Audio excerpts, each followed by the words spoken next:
It is a joy to welcome everyone to our second conference on gender representation.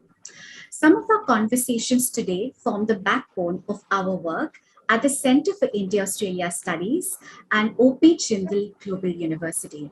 In our first conference, we had set the stage of the conversation by noting two reasons for enhancing gender representation on corporate boards.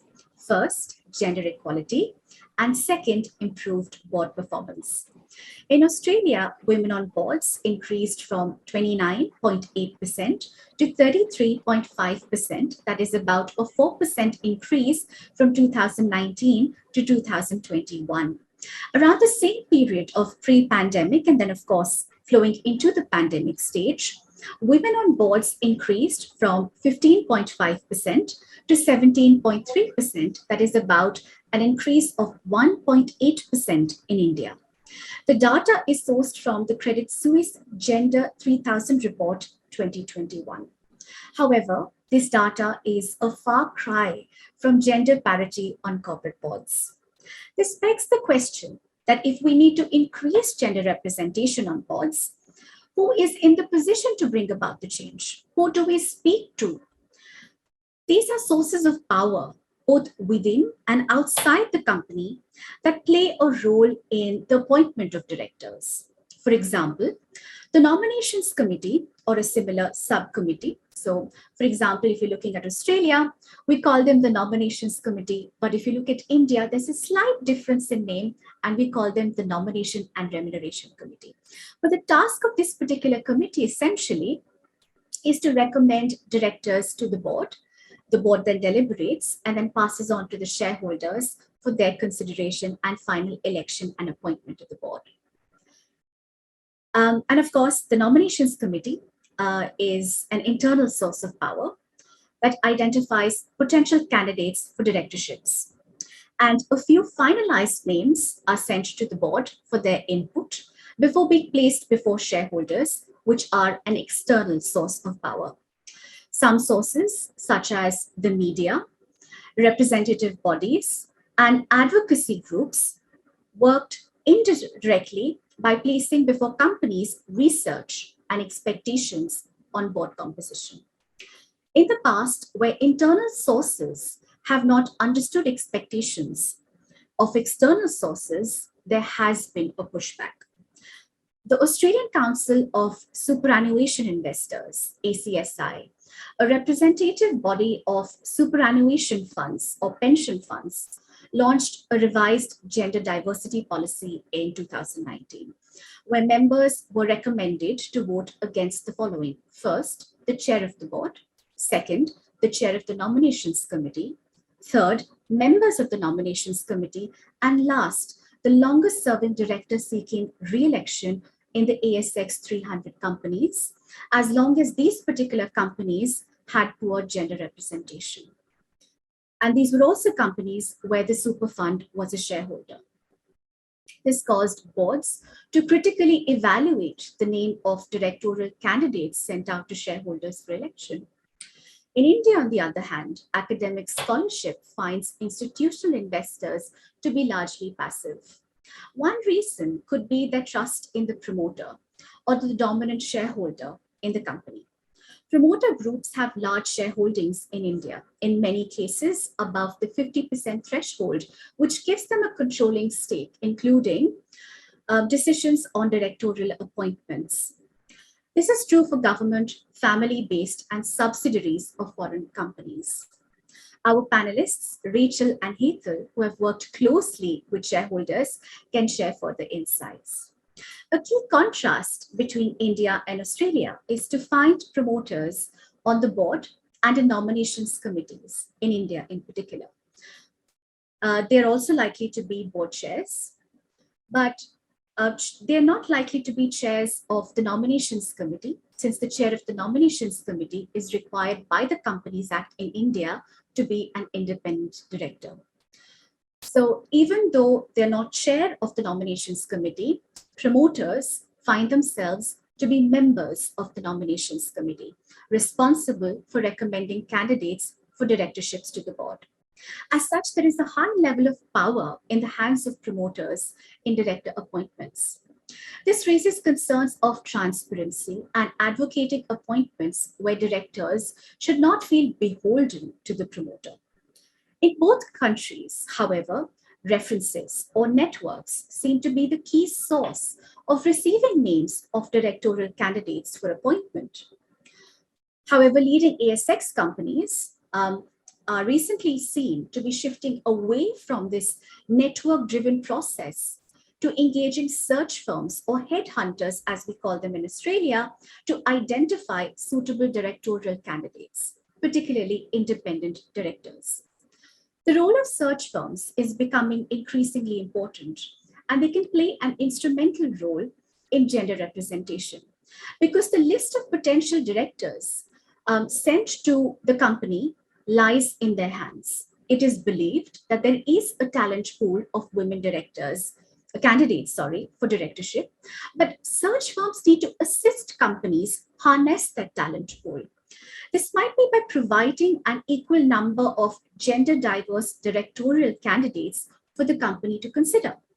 If women aren't a part of the list that is provided to the company, or if the company inadvertently forgets to include women in their deliberation when they're actually considering potential directorial candidates, search firms can direct attention to the inclusion of such women candidates for directorships.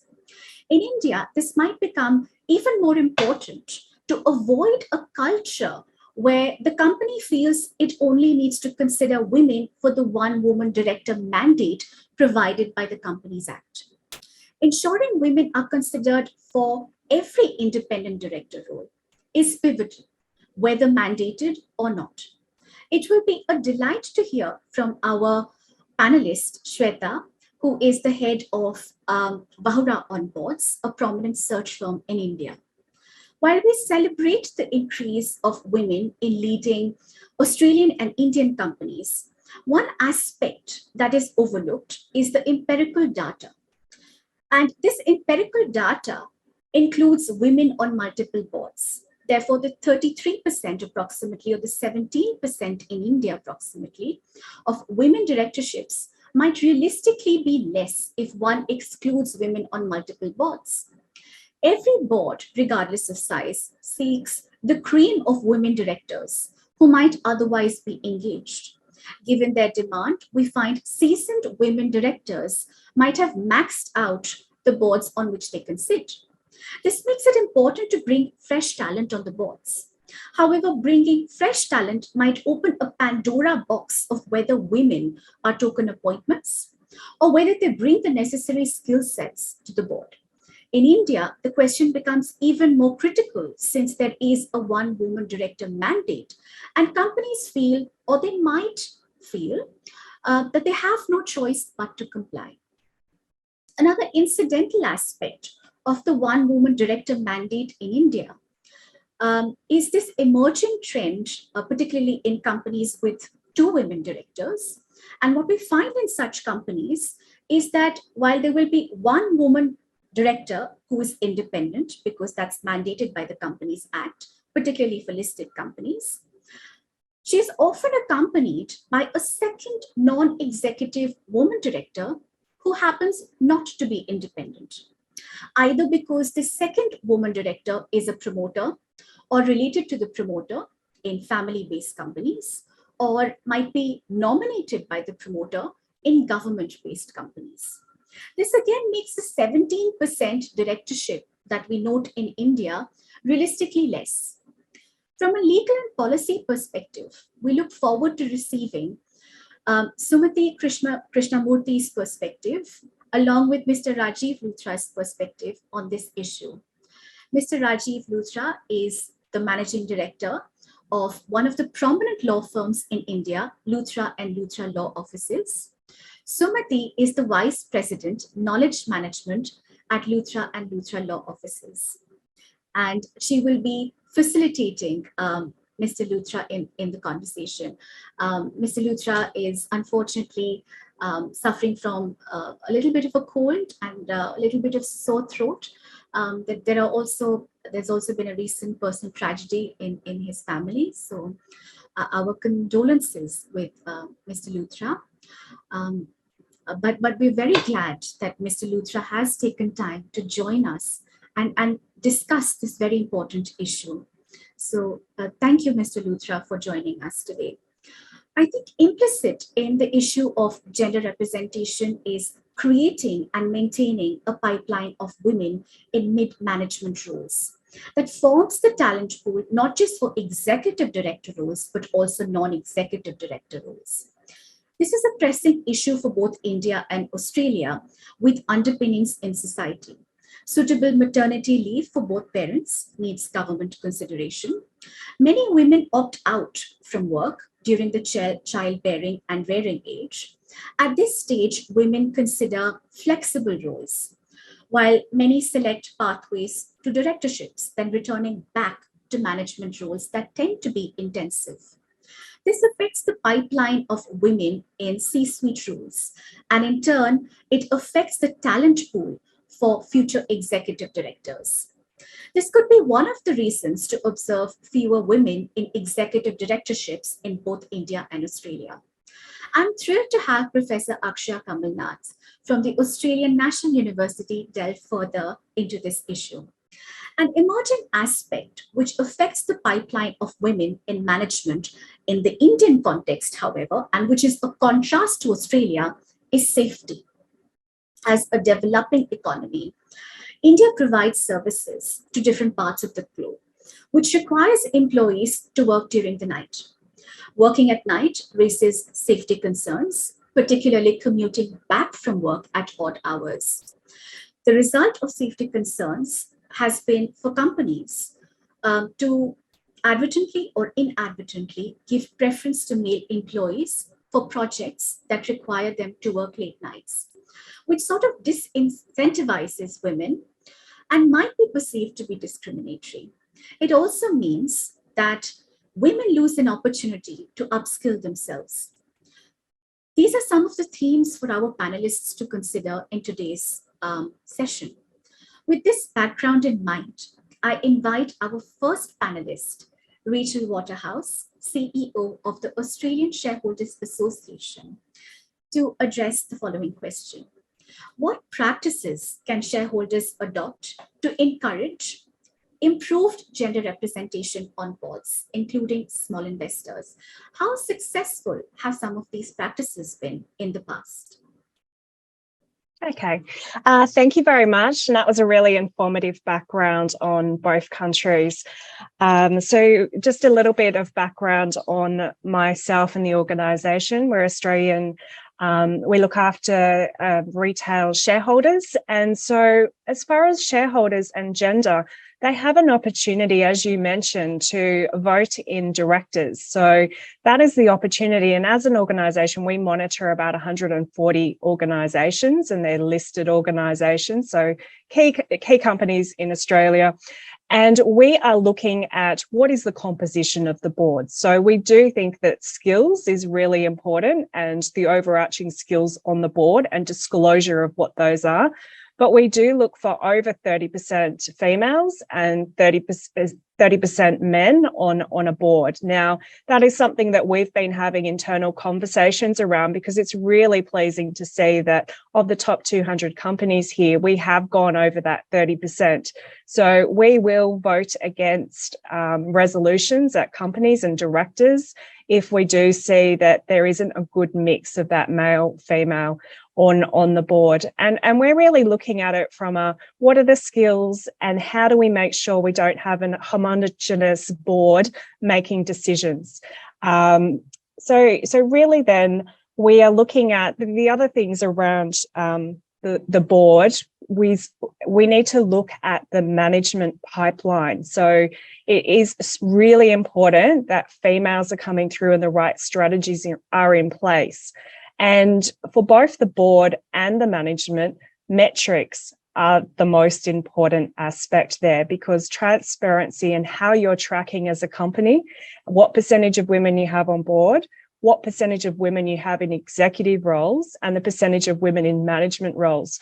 If you don't measure it, then you're not tracking it and you're not disclosing it effectively. So I will leave the other panelists to talk more of the detail, but as far as what can companies do, they can really think about their hiring practices. So they need to think about, are they attracting women into roles? Are they attracting, do they have equal pay as well? So in Australia, it's really important. And sometimes companies might think they do have equal pay for males and females.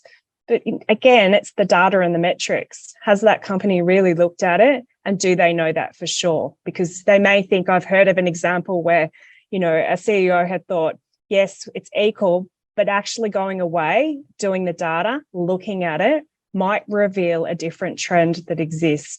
So that's what we're looking for, is we're looking for composition. We're really pleased to see that it is increasing, but the challenge also is, as you mentioned, we don't want to see the same group of people in that 32% of women on boards. We need to make sure there's a diverse group of females coming through in the board's composition. So that's really, really important. We are also seeing that recruiters are very involved, and it is an independent process. It's in the past, if you looked back, 20, 30 years in Australia, you might see someone patting, their mate on the back and bringing them onto the board. But now you really need to think about what are the skills and what does that person bring, male or female, to the board, and be able to explain it. And it's good to see that we do have that mix in the gender. And I think the other thing, just on a personal perspective for females in management and board roles, it's thinking about the support network that they have around them. So, for example, COVID in Australia, a lot of women had additional pressures of what they needed to do. And so some women did opt out of their career. So we need to make sure that the right support is there for females so that they can have a balanced life and they can move up the rank, because organisations really need to think about how are they supporting their women so that they can have a career in that organisation.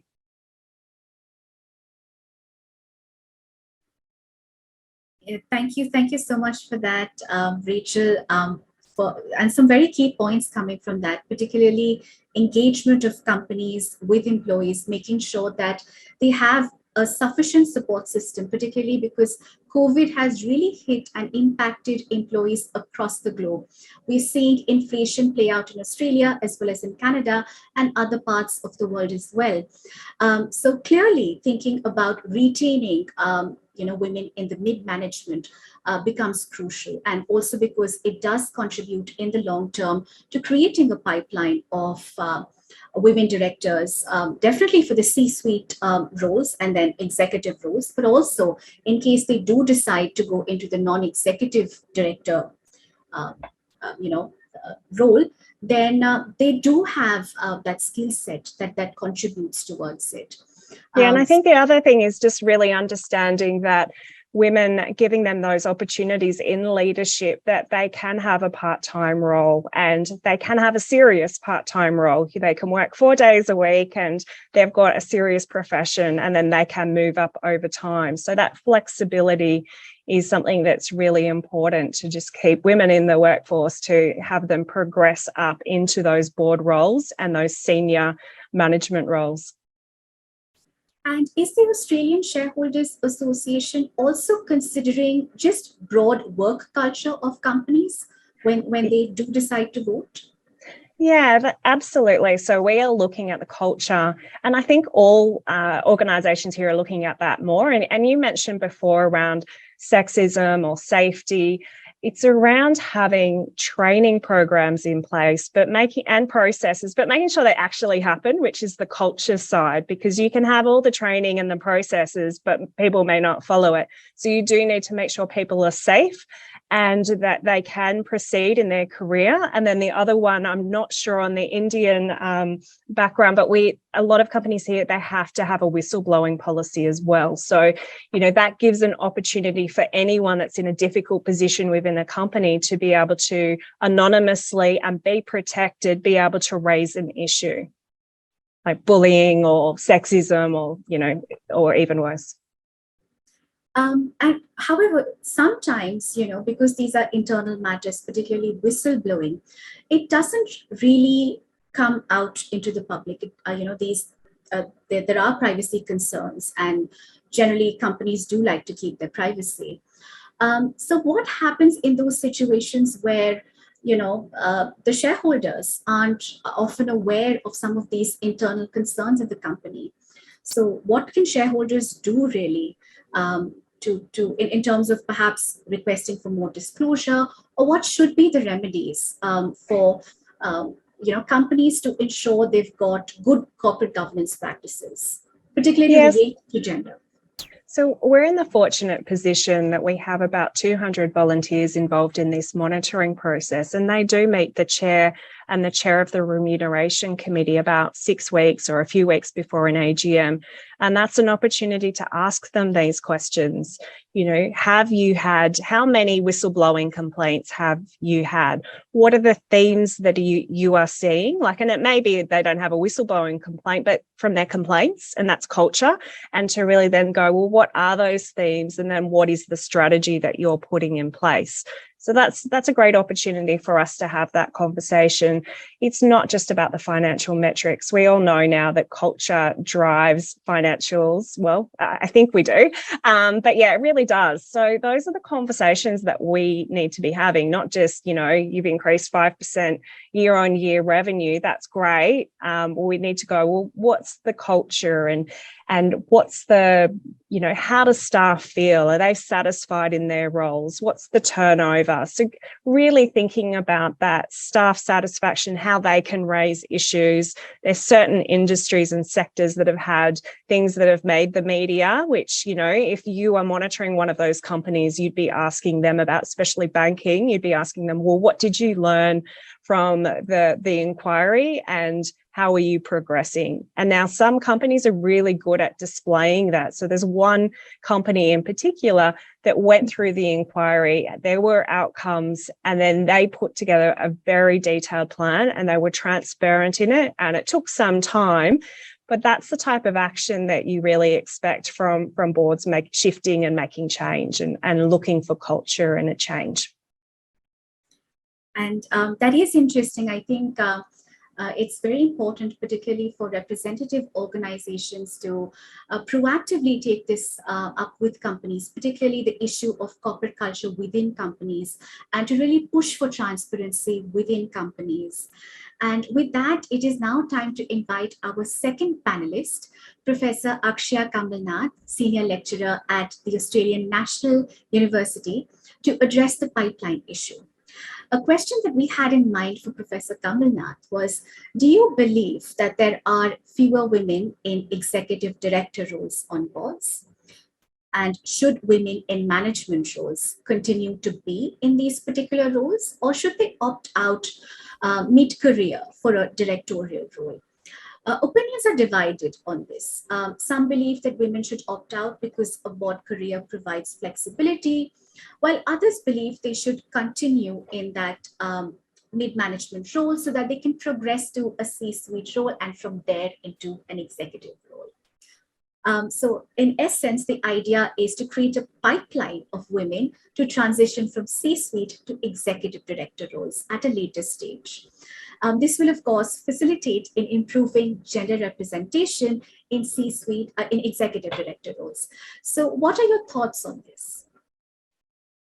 Thanks, Divyangana. That was a really interesting question. So to introduce how I've been thinking about diversity in companies for a while, I've looked at it more cross-jurisdictionally, although it's when you look at the legislation starting in Norway and different countries then adopting something, it's usually in terms of genders, and we're talking about gender here. But more recently, I think in the UK and especially in the US, there's been conversations about starting to think of diversity beyond gender as well. So I have a forthcoming monograph called The Corporate Diversity Jigsaw, and there I frame it as you think of diversity at different levels of the corporation, and then you think of what types of diversity do we want at each level.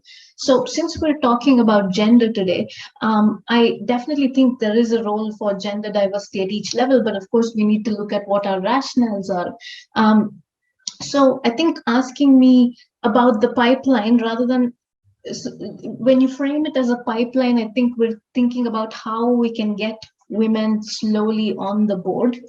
Do they stay the course, or do they, take a non-traditional leap to the board, so to speak? But rather, if you frame it as from the company's perspective, should they be ensuring that there are cultural issues around women and maybe even other types of diverse candidates progressing up? So then they should address it. And then whether women should choose to progress up that way or take on both positions, I think is a matter of choice. Everyone should do what suits them best in a free market. But in terms of what companies can do then, I also look at culture, and in speaking about culture, I think a common way to describe what culture is to say, something in the genetics or the genes of the company. Everyone behaves in a certain way. It's not just something you put out on a brochure, but nobody actually behaves in the way they say they want to behave. And for this, the tone should obviously be set at the top, but also there should be willingness to listen. So we've heard about things like look at the numbers, and I think this is where I might disagree from the mainstream view, where there's a lot of emphasis on look at the metrics, what gets measured gets done, etc. But my view really is the amount of resources being expended on measuring numbers and then messaging that how you disclose, oh, this is our number and we're doing so well, etc., takes away from the more cultural issues that may be preventing diverse candidates, including if you're thinking of gender diversity, it may be preventing women from actually staying on in that company or in the workforce more generally. So I think one of the things I say you need to take seriously is do more holistic checks of where are there bottlenecks within the company. So in the sense, is there a certain level beyond which women don't progress, whether it's in terms of promotions or in terms of their choosing to leave. They may choose to leave because they're not making it to the next level, or they're not getting paid the same as others, or maybe the work flexibility doesn't exist. So there may be various reasons. So the first thing is the numbers tell you part of the story, that they're leaving at this particular level in our company.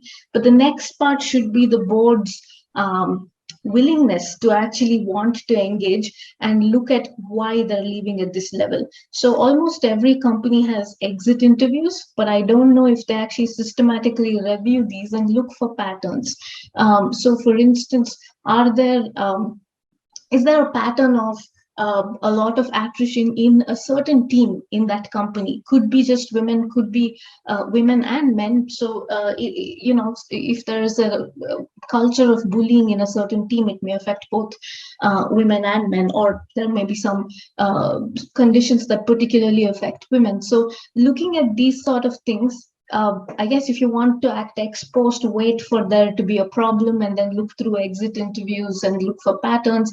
But you could also be proactive and have internal surveys.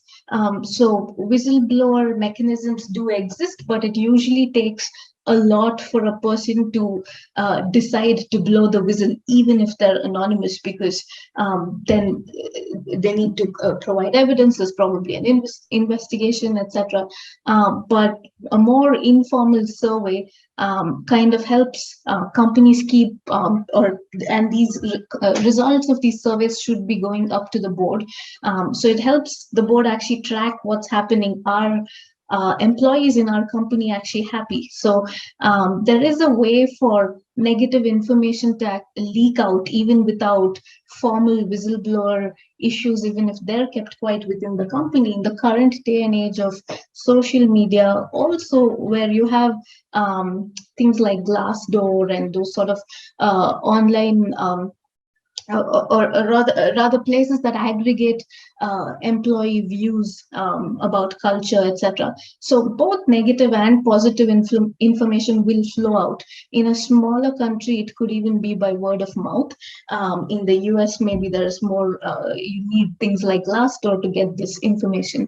But it does flow out easily, and people know that, you know, this particular organization pays really well, but it has bad work culture. And maybe women make the choice not to work in a place with bad work culture, and to take a pay cut and work in a different place with a better culture. And when we're just looking at numbers, we probably see that, oh, they're being underpaid, but they're probably choosing to be underpaid because there are many other benefits. So I guess the way for companies to think about whether they're doing things right by all types of employees is to look at more than the numbers. And I know that the laws in many countries, including in Australia, require disclosures, and sometimes you just have targets, so nobody's telling you you need to have 30% women on the boards, but you know, that's what companies would aspire for, because that's the target. So we're looking at the numbers. It's probably not telling us the one part of the story was what you raised earlier about how the same few women may be on multiple boards. This is called the golden skirts phenomenon in Norway. But that's one part of the story. The other part could be that you know, they have the number, but are so you have that number at the top, right? So are the people in the pipeline actually happy to remain in that organization? And is there, so we talk about hiring practices while talking about diversity, but is there a focus on retention? I think that's key as well. A number of points Rachel made, I think I could turn it around and use it for retention. So really, we're probably saying similar things, but if we think about it in the context of retention, that frames the matter differently to boards, because then boards think that they need to care about this beyond just what the nomination committee is supposed to do at that point when you hire. So the other thing I'll talk about is culture on the board. So you were mentioning about, you know, can women, even if they haven't gone through internally to become executive directors and then get hired in a different company without the usual C-suite experience route, then to some extent, such women can be perceived as tokens, even if they have a lot to bring, because, you know, who says C-suite experience is the only way to be qualified for the board. But there is this perception of tokens, and that perception really can impact how a board conducts itself. Because I think early on you said that there are two reasons we look for diversity. One is equality, the other is performance, and the big performance rationale is that different people bring different perspectives to the board. But is the board really willing to listen, right, to those different perspectives? So there's anecdotal evidence that some have been anonymous interviews, some have said openly that they make a point, but another male director has to make the same point for it to actually be taken seriously. So there's all that in play, and I think the board chair has a role in facilitating this. So it's not that our board is diverse, we have 30% directors, but are we taking on different views? And I think just thinking of taking on views of women is already opening the door for us to think about, are we taking on different views of everyone? Are we open to different viewpoints? This is why in my book I frame diversity as both viewpoint diversity and diversity in terms of demographics. So I think if we look at the pipeline and see, you know, what is the best route for women to take, the big problem they'll have to possibly combat is tokenism. But if women still choose to take that head on and combat tokenism anyway, I think that's fine, because these sort of issues will eventually die away when you have more and more women on boards and it gets normalized. So I think that's mostly what I had to say in answer to your question. Thanks. Thanks so much for that, Akshaya. Some really interesting points, some interesting food for thought, and particularly for companies on creating and maintaining a pipeline of women. And I think a key point over here that I'm thinking is that it is something for companies to consider in terms of the culture that they want to create within the company at the board level, but and also at the mid-management level. And so having good corporate governance practices is a key. So for example, ensuring that whistleblower policies aren't just in place, but they are also effectively incorporated within the company. Avoiding this culture of toxic masculinity, for example, bullying, for example, by a certain gender. These are certain concerns that companies top down need to consider. But if they go out to implement this, how can they do so? And if the companies aren't doing it, what can some of the external actors do to ensure that the company actually implements good corporate governance practices for the pipeline to be maintained and created? Is this still for me? Yes, yes. Okay, so actually there is now recent developments post the Me Too movement in the US, where they've started to insert, if you look at M&A agreements, they've started to include reps and warranties about key management personnel not being involved in such bullying and harassment issues. So they're important enough to now become framed in your thinking of what is the risks in acquiring this company. Outside the M&A context, I've seen some companies trying to put that into not the CEO compensation is a little more of a recent phenomenon. I don't know how much it's been integrated into the compensation issues more broadly, but there's murmurs about that now. But actually, in employment agreements and things like that, they've started to insert these sort of clauses now, which means companies are thinking of them as risks. But you mentioned whistleblower policies, etc., and I think a lot of times, not just on issues relating to diversity, right? If you look at cases like Volkswagen or something, there was some wrongdoing in a different context, but there's still wrongdoing. And it's not just Volkswagen tried to argue that it was a few rogue employees, but really a lot of people will know about this, but there was a culture of not objecting because this seems to be what we're supposed to do. And that similar things were uncovered in the Royal Commission on in the banking sector in Australia. So things become part of the culture, and even if members, and this is members of middle management actually, they feel like they need to just do it because everyone else is doing it. And if somebody does report something in whatever context of wrongdoing, there are enough examples of things coming out in the news saying someone did report it and they were fired for doing this. So I think having a whistleblower policy is one thing, but really you need internally the board and the top management to really want to ensure that these sorts of any kind of misconduct, of course, those that matter to diversity is what we're concerned about today, but really having the attitude of addressing risks ex ante can prevent spending a lot of money, reputational costs, etc. after the fact. So I'll give the example of Uber, where there was this huge problem of toxic work culture, bullying, etc. And there were enough complaints internally, but nothing really happened.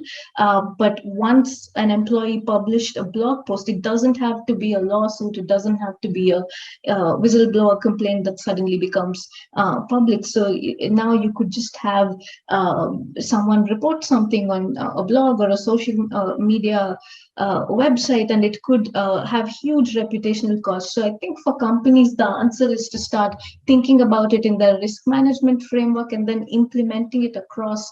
And we never speak about human resources in this context. Many companies have started to hire and appoint chief diversity officers, but I think that is more of a, bells and whistles thing. You're doing a show off, we're doing this, but really internally the first port of call is probably HR, and HR should actually know what to escalate, what not to escalate, and once it's escalated, it then needs to be taken seriously. So I think all of these different players within an organization will act in these ways if they know that there are incentives for them to actually act in these ways, take these risks seriously. Yes, and that's true. Definitely for the companies to consider some of these aspects, such as bullying, within their risk management framework becomes pivotal. But some of the examples, for example, that were considered, like Uber, these are very large organizations. And for such a toxic culture to permeate, it's something that is worrying from an external perspective, because here's a large organization where there is a toxic culture entrenched within it. And just imagine what would be happening in smaller private organizations. So collectively, as those outside the company, what do you think, let's say shareholders or research organizations or representative bodies should be doing to enforce a good corporate governance culture? That is, to ensure that the board is actually considering these as risk factors.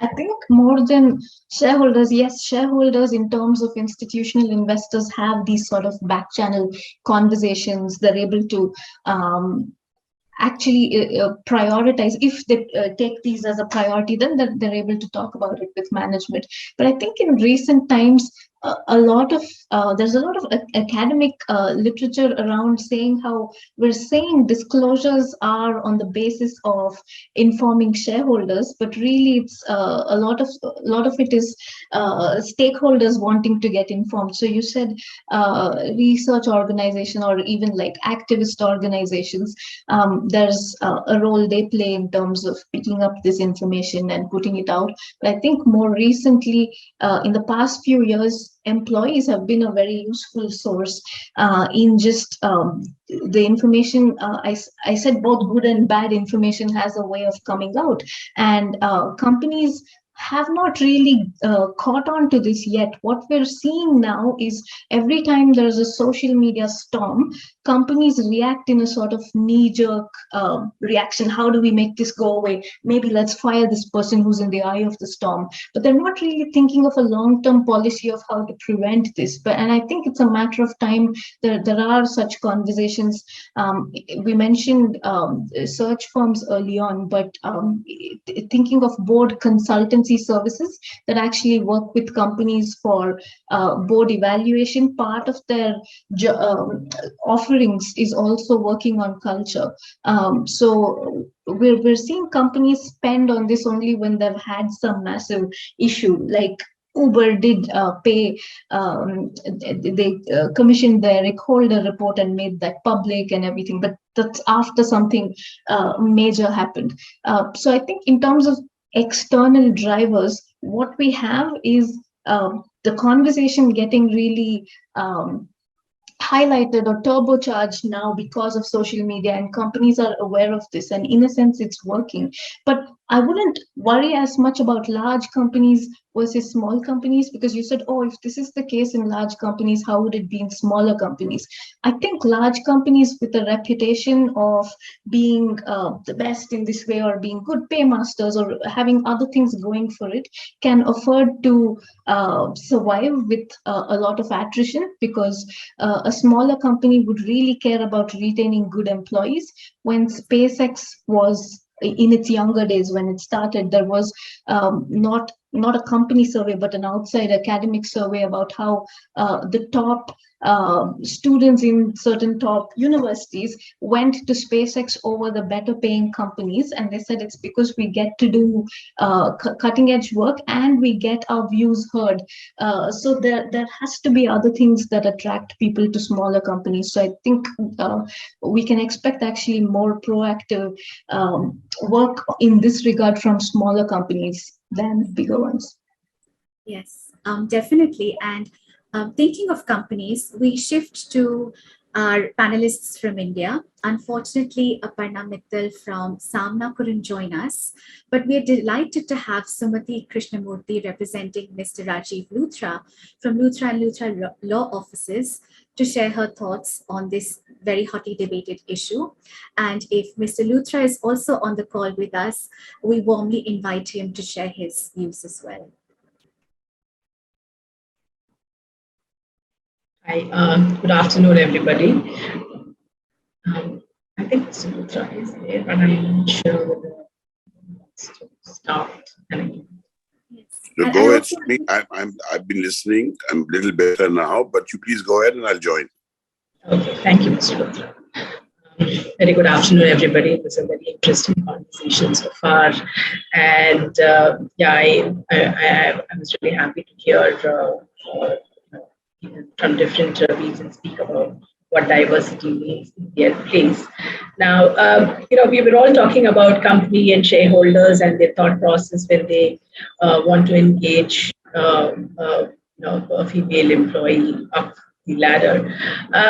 From the place where I come from, India, more than all the rules and regulations and the bylaws and whatever legislation we have, it's predominantly what the mindset or the culture of the people living in India is. Very recently, Justice retired. Justice Indira Banerjee in one of her interviews mentioned that she did not want to have a female personal assistant because it means that she will have to work beyond her office hours, and she was Justice Indira Banerjee was a bit hesitant to take a female PA. So the mindset, that's where it is. Before you talk of rules, regulations, and other things. So, I may have a slightly different view from what others are saying. Yes, I'm all for gender promotion, gender diversity, and equal representation. But at the same time, we will also have to look at whether we can have this one-size-fits-all kind of thing, approach. Because, many in industry will not have that kind of, can't afford to have that kind of an approach. Like, for instance, in the nursing industry, if you were to look at, you will have a lot of female employees. We will not have many male nurses, but does that make it, can the male nurses come back and say that is disparity? So that is one aspect. So we will have to take into consideration the mindset, the basic mindset of people in a particular region when we talk of gender representation or gender parity, because it is not always the case that what applies to developed countries like US or Australia or UK, the same parameters can't be. My opinion is that can't be applied to every country in the world. So those are my initial thoughts. Maybe Mr. Luthra would want to add.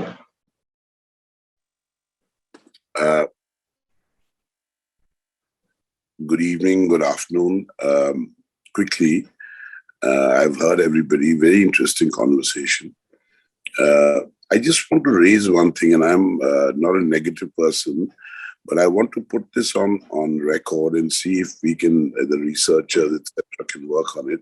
I've not been able to spend too much time researching for various reasons beyond my control. But one of the biggest problems I see is the HR becoming bureaucratic. When we tell the HR we need 30% women or of a certain gender, or 20%, etc., etc., what tends to happen, at least in my experience, is tick the box.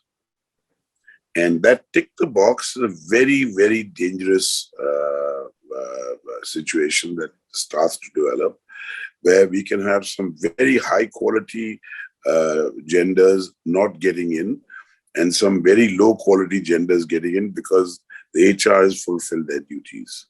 So that's one thing I want to point out and highlight, that we must be wary of that, and we must figure out a way of covering it, whether it's with some suggestions I can give, but some more thought is needed, and my apologies again. I should have done that. Whether it's quality, some basic parameters for both all genders, it should be like that. And it should be a standard thing. And if the gender fits in, it's fine.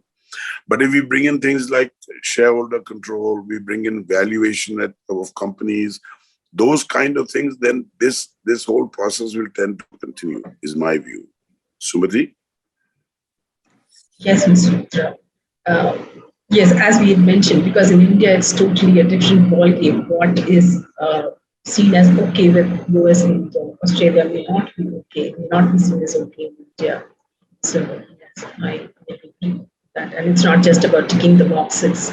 We really need to see whether that person fits the role, whether it is a he or a she, and then take a very well-informed decision whether to include that person. So. Sorry to interrupt, Sumati. There's a lot of background when you speak. I think you need to either get your equipment, your earphones, etc. So while please go ahead. Please go ahead. Yes, Mr. Luthra.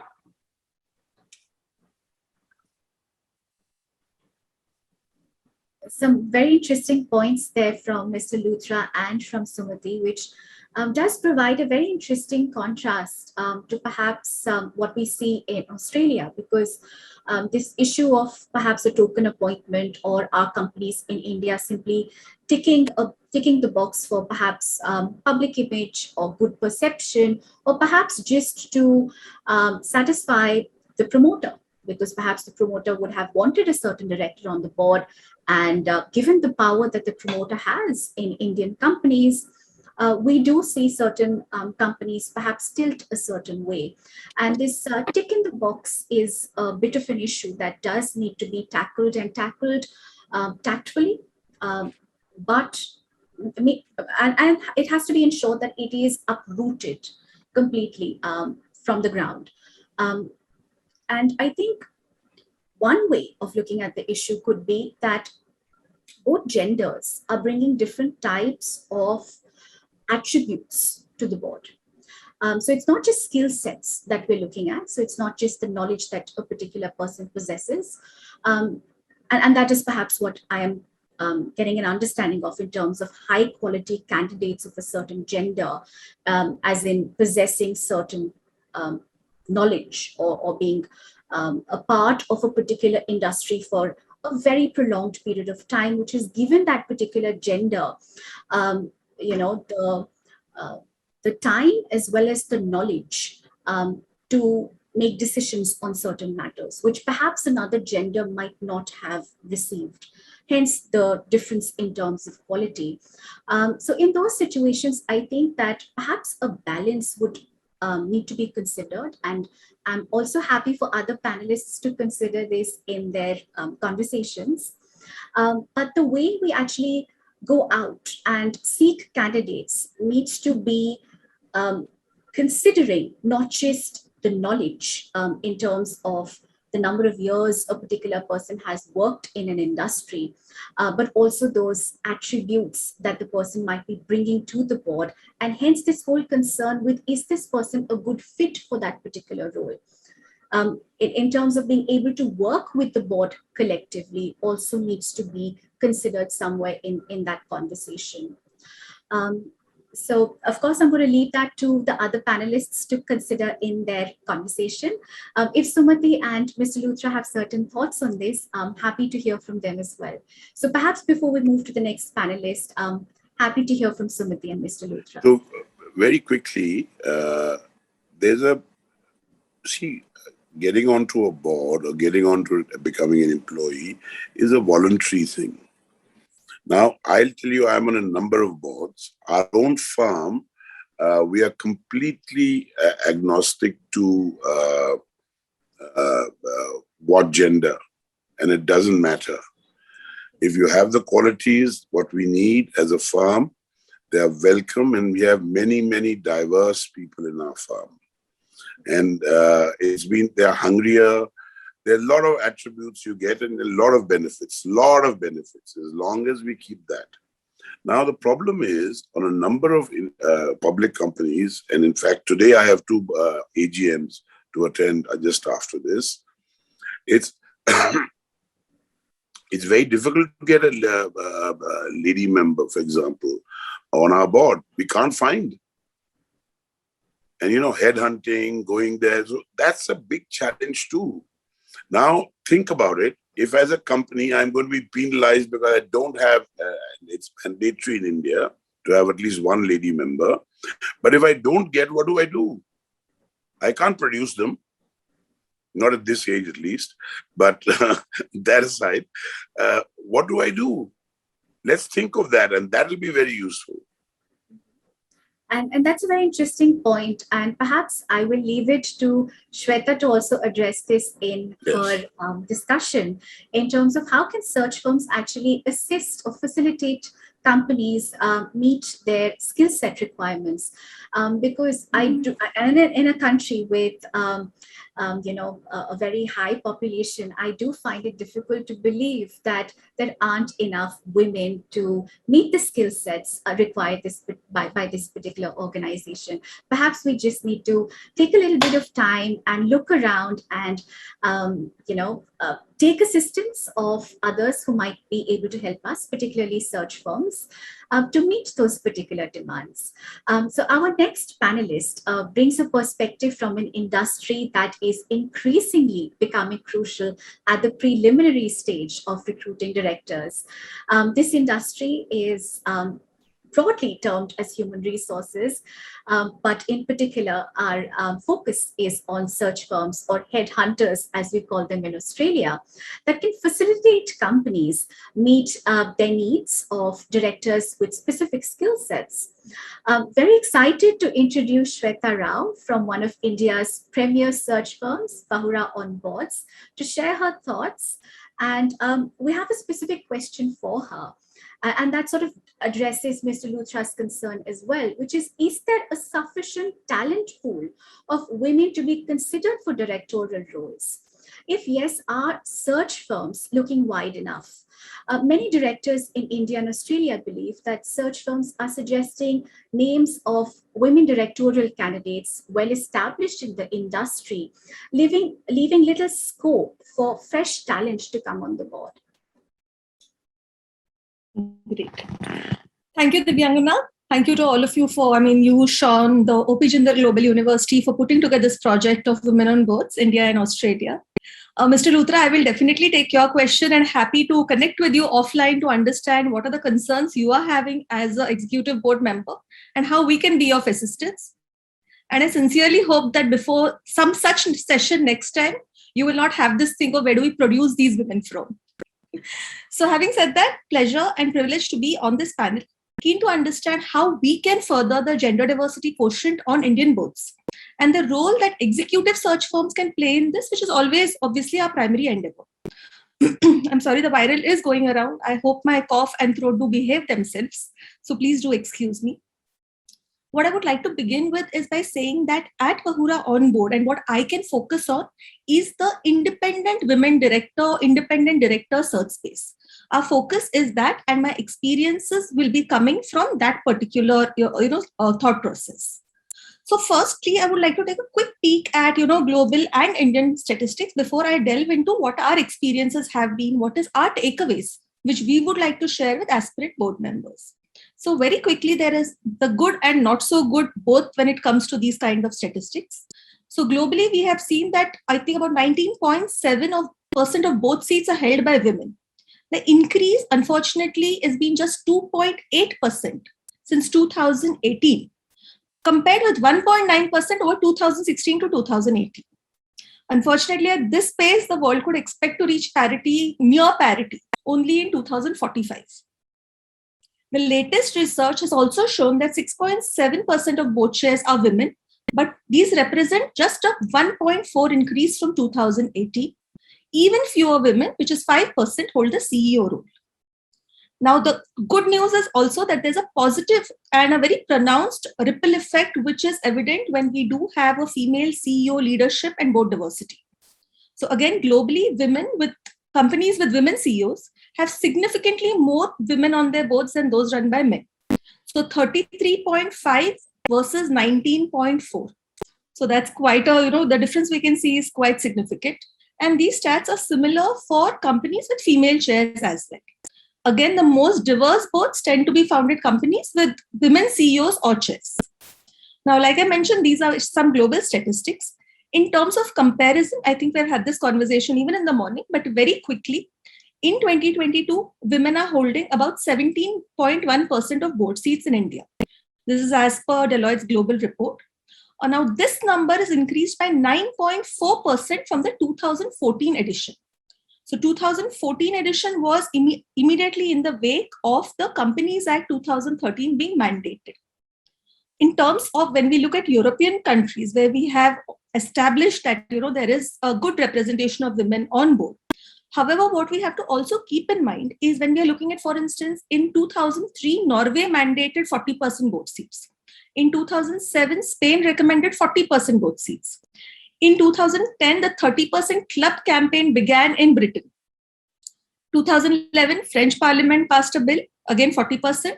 And 2015, Germany introduced, again, this 40% board quota.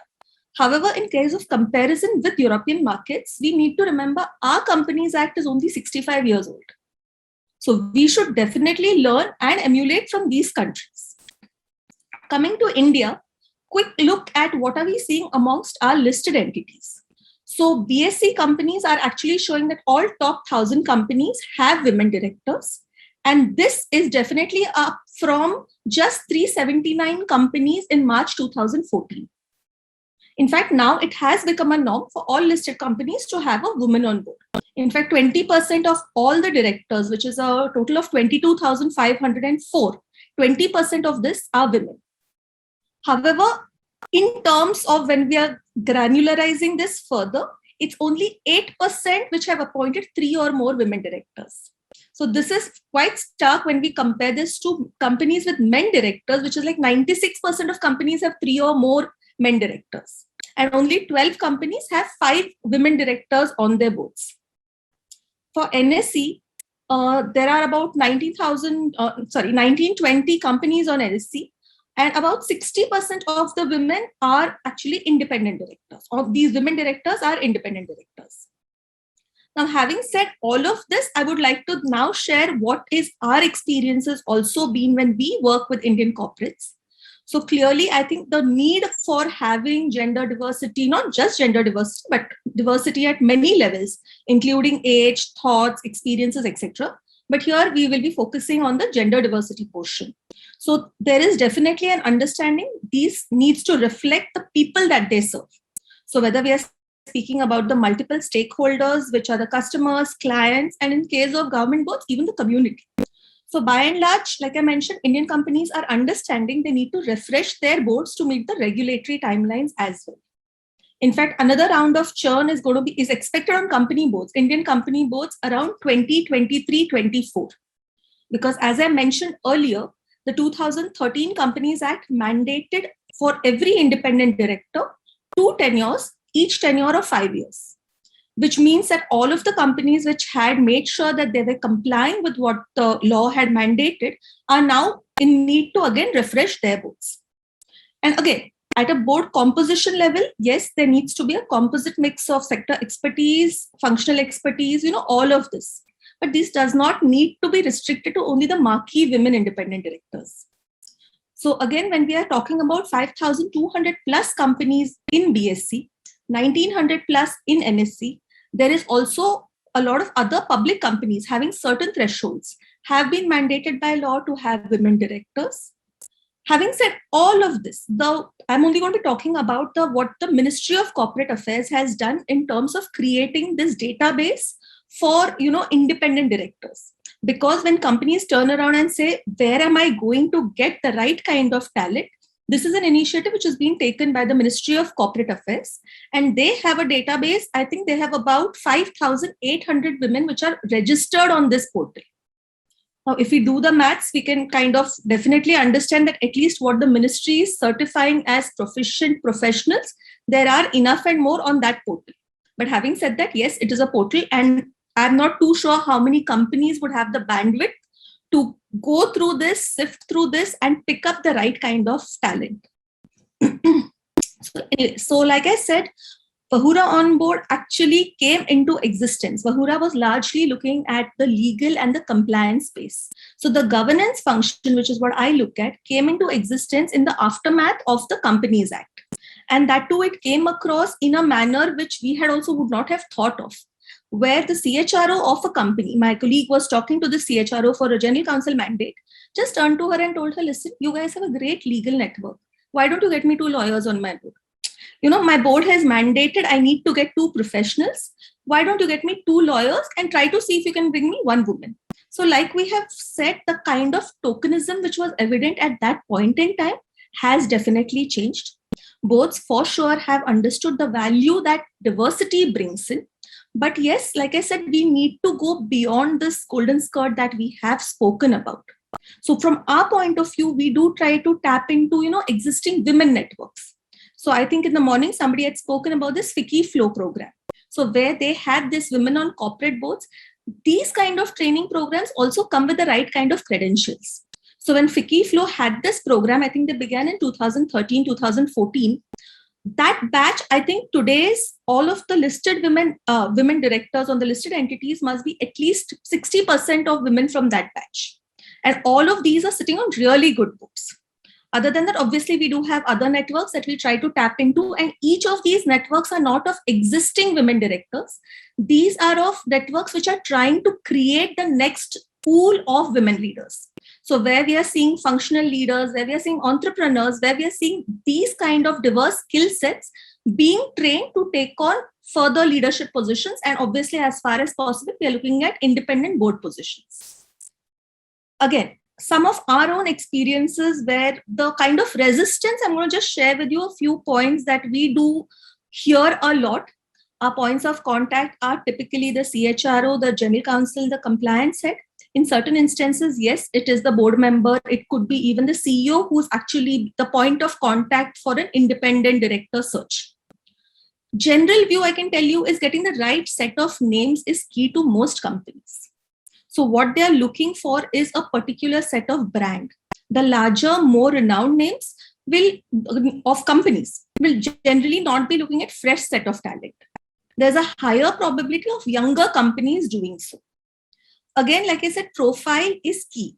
So when it comes to the MNCs sometimes who are not doing this only from a compliance requirement, who are looking at this more from getting the right kind of skill set, they may give more credence to executive experience as against only prior board experience.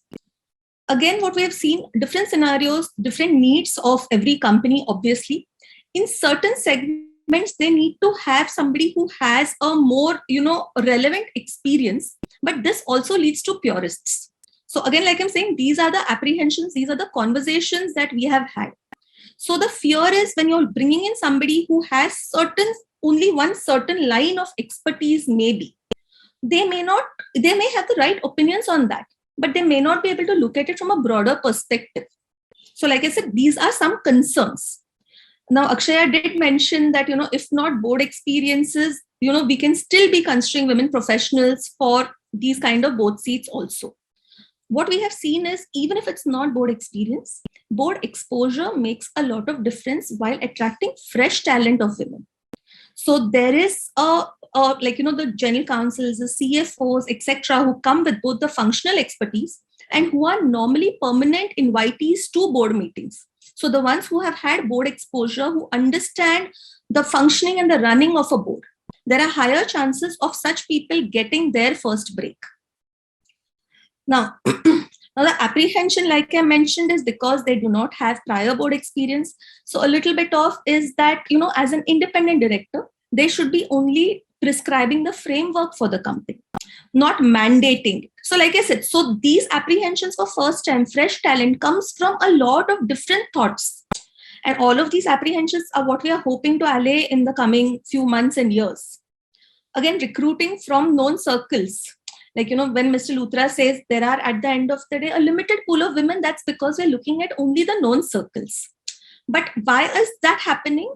Because they want to avoid the risk of having someone that they don't know or somebody in the network does not know. They personally, the board members do not need to know, but it's always an added endorsement when somebody else from their own trusted circles can say, oh yes, I know this person, I've worked with this person. Because again, it's not just the talent, it's not just the skill. We are looking at a lot at softer skills. Will this person be a good fit? Will this woman come with the right set of, like, right mindset? The little bit of fear is also that if when I'm bringing this woman in her endeavor to prove herself, will she end up being too assertive? We have spoken about where women may hesitate to be as open as they would like to be when they are the single women board members. But on the other side of the picture, again, like I said, this is also a concern. In order to prove her point, in order to showcase that I deserve to be here, is she going to be a little bit more assertive than what the board really needs? And I think what we have to keep in mind is, at the end of the day, the old boys clubs, the golden skirt, they all exist for a reason. They do not threaten the existing equations. The three, the fact is comfort, competencies, and network will always be the holy grail when it comes to board compositions. Now, again, like I'm saying, all of what I mentioned earlier were from our own experiences. I would like to say it's not very limited, because we have worked with public listed entities, we have worked with MNCs, we work with funds who are looking at independent women directors for the boards of their portfolio companies also. Now, in terms of, if you would ask me, what is it that I would like to tell the first-time board members, or what are our own takeaways for these aspirants? One, start small. Look at maybe not-for-profit companies and then build your way to the bigger, larger boards. Advisory board can be a fabulous soft launch of kinds.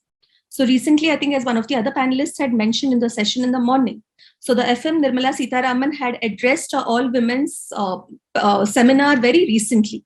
And one of the things which she said is grab the opportunity, cross that threshold. So on one hand, where we see the kind of apprehension or skepticism which may be there in company boards, from the women's point of view, yes, it's a scary area, right? I mean, we all know it comes with civil liabilities, it comes with criminal liabilities, personal criminal liabilities. And again, we all also, again, it's a generalization, so do excuse me, but the risk appetite of women is comparatively maybe a bit lower as compared to the other gender. Second, build a personal brand. Makes a lot of difference.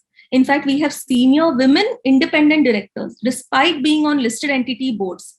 They are so active on various training forums, on social media. They make sure that their voice is heard.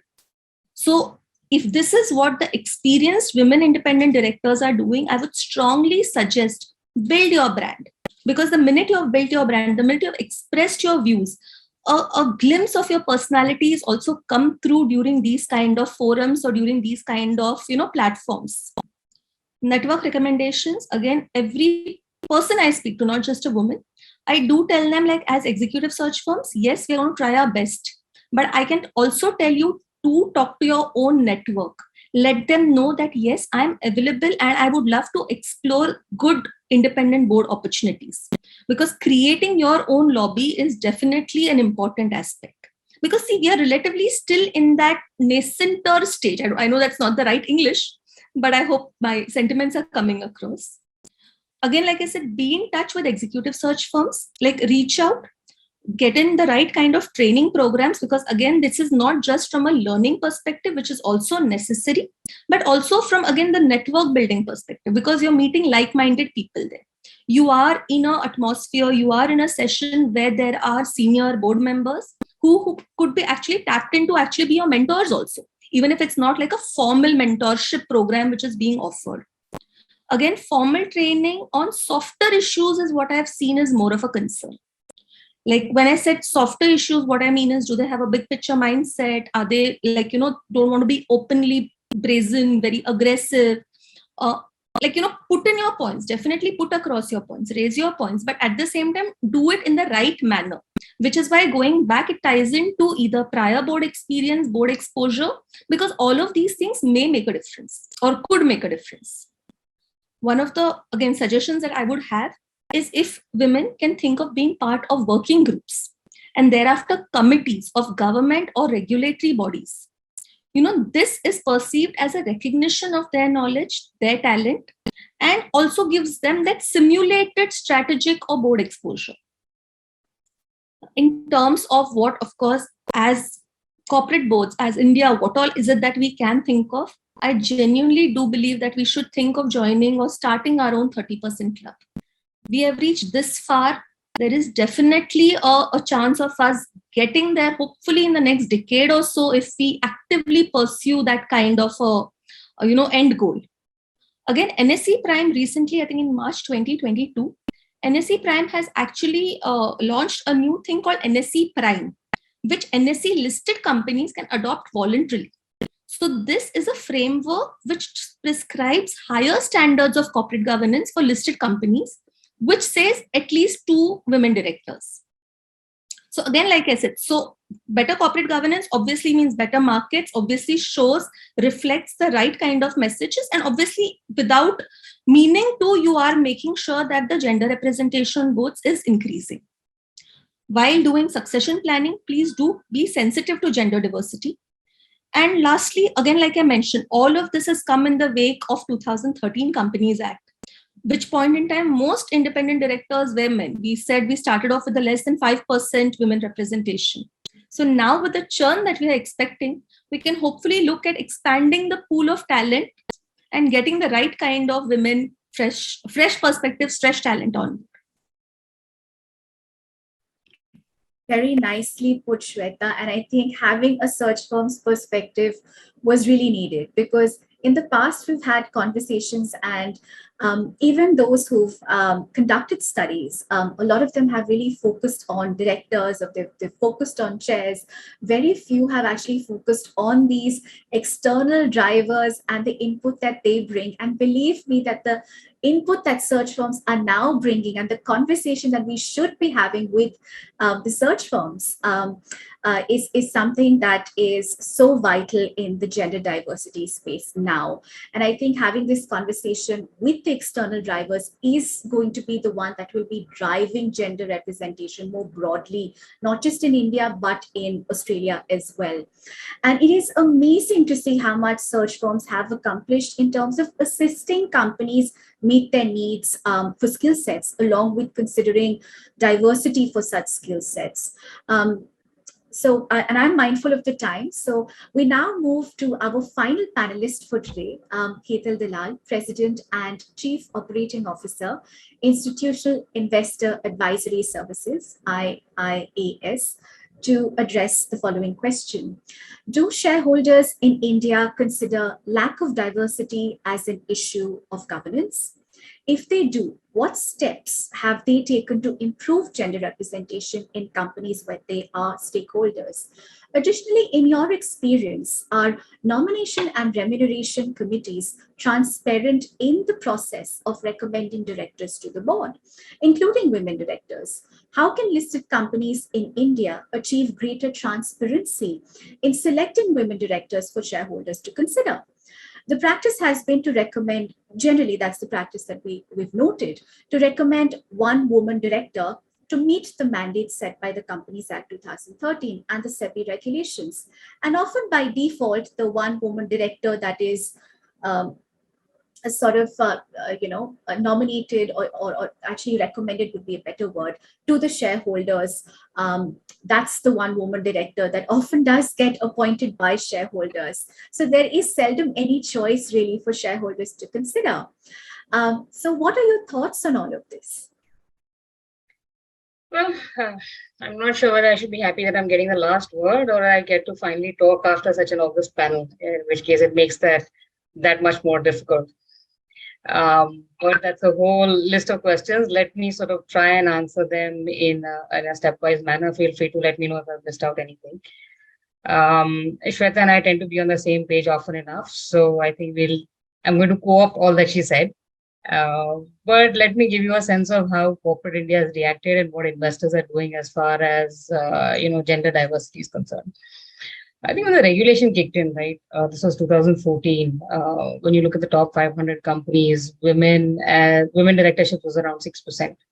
As the regulation came in, a lot of corporate India sort of pushed back, saying there aren't enough women available to bring onto the boards. It's always ironic when they come and tell me that, but I think over a period of time, we saw over the next 2 or 3 years, actually quite quickly, that corporate India, despite the initial, hesitancy, pushback, and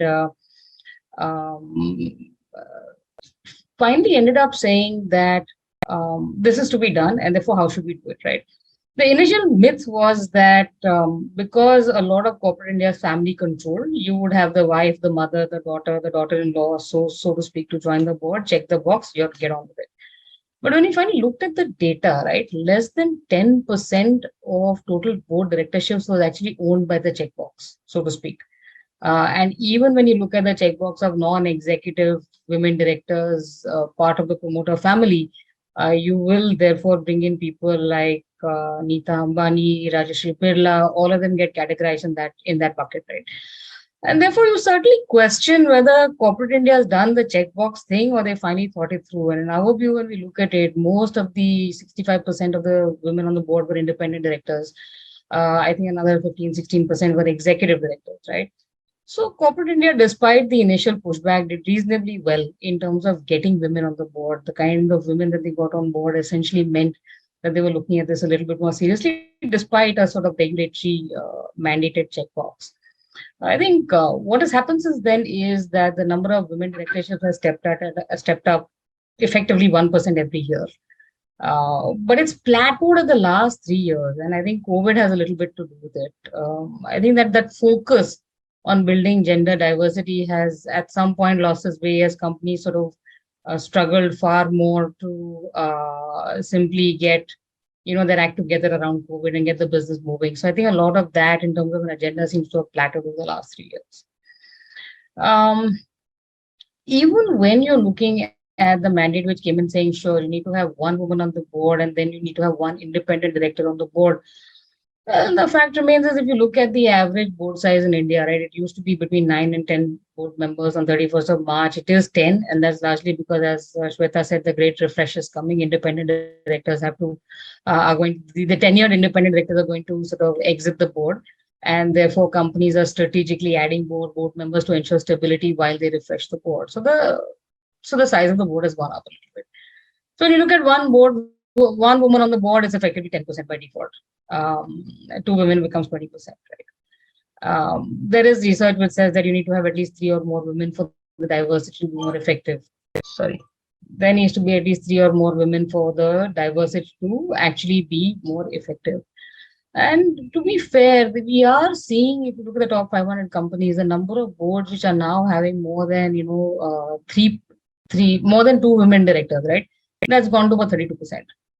From the initial sort of, let's say 3 years ago, it was about 25%. So I would argue that at the board level, corporate India sees the benefits of having diversity.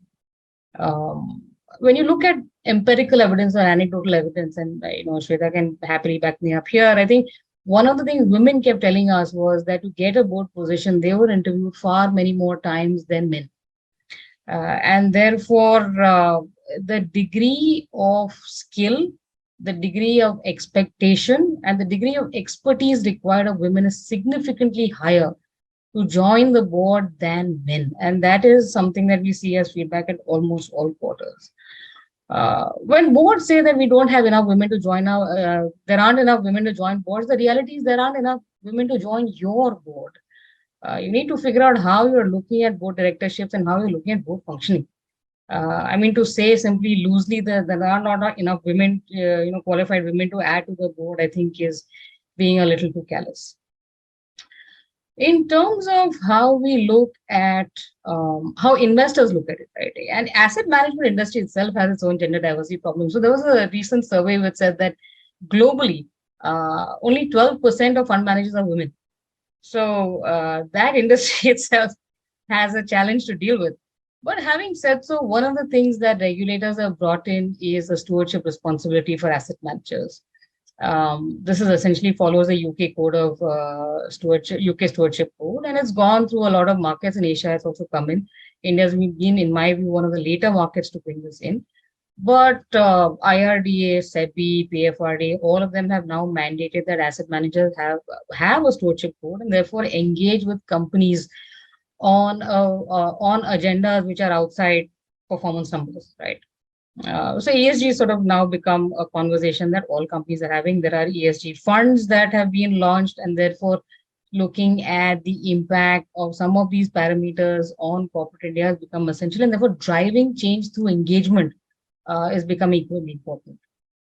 Now, from an Indian standpoint, if you look at the regulatory environment around disclosure, right, it's far more transparent than you would see in most of the other markets. And I always, when you look at SEBI and the way it behaves, right, I fundamentally believe that SEBI uses disclosure as a mechanism of enforcement. So even when you look at the new BRSR, which is coming out, right, you're seeing companies having to disclose statistics on gender pay parity, on workforce diversity. When you're looking at board level, you're looking at companies having to perforce disclose skill diversity, which from a board perspective is material, right? And regulators said started with gender diversity, is pushing for disclosures on skill diversity. And the more they push for disclosure, right? And you have to have great faith in the competitiveness of the average Indian. And therefore, when you look at disclosures, people tend to compare. When they tend to compare, they tend to do better. And that's really the way it works. So you're seeing that the disclosure is now becoming far more apparent, right? And therefore makes it that much easier for asset managers to take up positions or at least engage with companies in terms of saying that these are the issues around your S or social that we need to sort of focus on, and how are you going to get there. The larger companies with a global shareholding have already sort of faced this problem, right? You look at Infosys, for example, they have a target, I think, of about 45% gender diversity in the next 2 years at the workforce level, not at the board level. At the board level, they have reasonable diversity. So you are seeing HUL, for example, also has a targeted, sort of managerial level diversity target. So you're seeing companies now pushing for this. You may argue that they are seeing real value because there is enough research which says that there is, value in diversity, both at the leadership level and at the operating level. So you may argue that they see that as an incentive, or they just see this as a pressure point from a set of stakeholders, or they see this as bragging rights. Right, that we are a diverse set, and therefore it increases the pool of available candidates when they're actually looking at recruitment. Whatever be their incentive mechanism, the fact is that corporate India is sort of pushing towards a better or balanced, not better, but a more balanced sort of workforce. Now, with this whole push around, gender diversity at the board level, you're seeing it's not really resulted, unfortunately, in gender diversity at the operating level or managerial level. Those seem to be two disjointed sort of issues. And, there was a study done by IiAS. I think Shweta, you're part of that study, right? There was a study done by IiAS, which talked about the fact that while diversity at the board level had reached, 17 or 18%, whichever number you want to take, at the senior leadership level, people who, are paid at a certain price point, that diversity was less than 10%, right? Women were less than 10% of that workforce. So you don't have a pipeline. And therefore, I think I wasn't there for a first sort of event, but there are internal forces which are only going to create that particular pipeline. At the external level, yes, shareholders can engage and say that these are the metrics you need to come up with. You need to look at, better statistics, all of that. But there is only so much. So there has to be an internal push, for which you also want to argue that, who is on your nomination remuneration committee. I think you initially said that promoters tend to be on the nomination remuneration committee and the chair tends to be independent. But the reality, when you look at board committees, and if you see the trajectory over the years, right, the initial board committee appointment for women was CSR. Yeah, women who got onto the board got onto the CSR committee. Now you're seeing women who get onto the board may or may not get onto the CSR, but they certainly get onto the audit committee. And that also correlates to the fact that when you look at women as a percentage of the workforce, right, financial services and finance as a function tends to have the highest. So therefore, you are looking at women in the audit committee, and that seems to be a more natural progression. I think women in the nomination remuneration committee is still an area that needs to be focused upon, and that I think is something which we see very little of. There are not too many women on NRCs, and they certainly don't chair the NRCs. You have enough women who chair audit committees, though. So that I think is one of the fundamental changes which companies can make at the board level, and hope that therefore brings in better management of a gender diversity in the actual workforce. I don't know, you had a list of other questions. If you can just repeat them, or have I answered everything? Yes, you've definitely answered most of them. And I'm also mindful of the time. So we're sort of running out of Sure. time. But I think just to wrap up, what we'll do is that in the order of the speakers, we'll quickly give everyone an opportunity to perhaps summarize some of the key takings or some of the key points that they want others to consider from this particular discourse that we've had so far. So perhaps I'll hand over now to Rachel to sort of start the wrapping up process. Yeah, thank you. Just from listening to the other speakers, I still think that pipeline is really important, and, you know, having the right skills and experience to go to the board, and having an open mind, and making sure that there's no bias in the selection and recruitment of both management and board. So you have more representative and balanced skills and backgrounds. And of course, it's not just about gender. There's a whole stack of reasons for diversity. Thanks so much for that, Rachel. I'll hand over now to Akshaya. Thank you. And yeah, again, I agree with what Rachel just said. So without repeating that, earlier in the discussion, I was wanting to respond to Rajiv Luthra's comment, and maybe even Sumati's comment about how some of the things they were saying may be relevant beyond India as well. So if you have a rule saying appoint 30% women, then you do appoint 30% women and overlook maybe qualified men. That was the concerns, which is why a lot of countries in the Anglo-American tradition have taken the disclosure route, giving flexibility.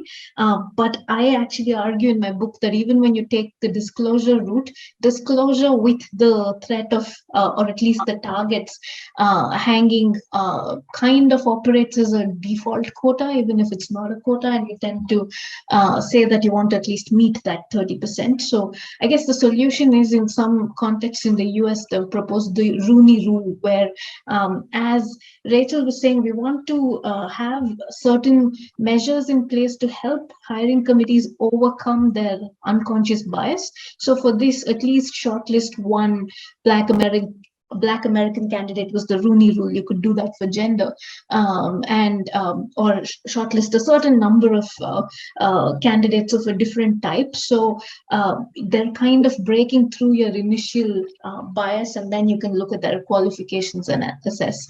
But otherwise, I echo Rachel's points about pipeline being important, and about our diversity conversation needing to look at what we're doing for the workforce, which takes us to culture, I guess. And some very valid points there, Akshaya. And just in addition to that, since we're looking at culture more broadly and looking at the bullying whistleblower concern that we've sort of identified in our discourse today, do you think that having this external board consultant come in, perhaps, let's say, on a 6-monthly basis to the company, really have a conversation with the board, and the board making that sort of conversation, not really making that conversation available to the shareholders, but saying that, look, we've had this board consultancy, and these are on a more general outlook, or this is what were the general outcomes of that particular discourse, and sort of disclosing that conversation on a more broader perspective, which can actually be communicated to the shareholders. Do you think that's a good idea, that sort of disclosure? And should the shareholders really be going and having these conversations with the board and requesting them for these board consultancy discussions? Is this still for me? Yes, yes. Yeah, so I think mandating again a disclosure of this sort is not a good idea. One of the things I say in the book is I recommend more firm specific solutions. So firms innovate and see how best they can solve this. And then I think, like Hetal was saying, others see that, hey, firm Y is doing this right. Maybe we can do something like that. The reason I'm reticent, I hesitate to say we should mandatorily ask companies to disclose this, is that ultimately it's the company that's paying this external consultant to undertake this review. So there is that incentive at play, and it can be much softer than it would have been otherwise. So it could end up being a whole check the box additional compliance cost if we mandate it. But if a company does this with the intention of actually cleaning house, then it can be useful. Yes, thanks so much for that, Akshaya. And we now move on to Mr. Luthra and Sumati. Yeah, so quickly, my apologies again, my video is playing up. We've just touched as far as India is concerned, in my experience, we really just touched there are many other areas we need to look at. For example, I just give one example, and that is the nursing staff. They are largely ladies. So does that mean that men are not competent? Or are they being discriminated against? So let's look at all of these areas holistically, and this is a good start, I'd say. And Madam Dalal, my apologies if I came out to be callous in your mind. I was not saying there are not enough women. I was saying it's voluntary. Now, if I want to get in with already all of this criminal liability, etc., I am on a number of recruitment committees, and we've interviewed. They say, no, we don't want to join. Now, what do you do? Then, of course, I'm going to find Shweta, and we'll have that back channel conversation and see what do we do and what are her solutions. But really, this is a wonderful beginning, in my view. And we need to really examine it threadbare. And as we all know, the devil is in the detail. Sumati.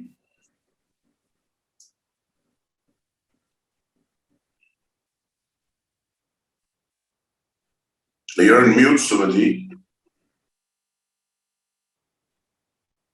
No, you're on mute, madam. Sumati, you're on mute. I'm trying to unmute you.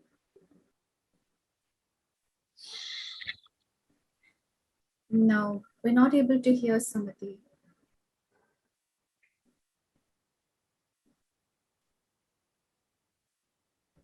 No, her mute is, I think that the host is muted her. So we were trying to unmute it from our end. Mm-hmm. If IT is on with us, Ajay ji, can you help Sumati unmute, please? Ma'am शायद उनकी device से थोड़ी problem है क्योंकि हम उनको permission already दे चुके हैं. Okay. Yes, Sumati, it seems that perhaps on your system you might have to unmute.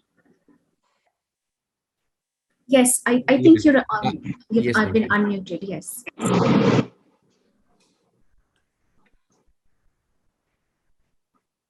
Audible? Yes.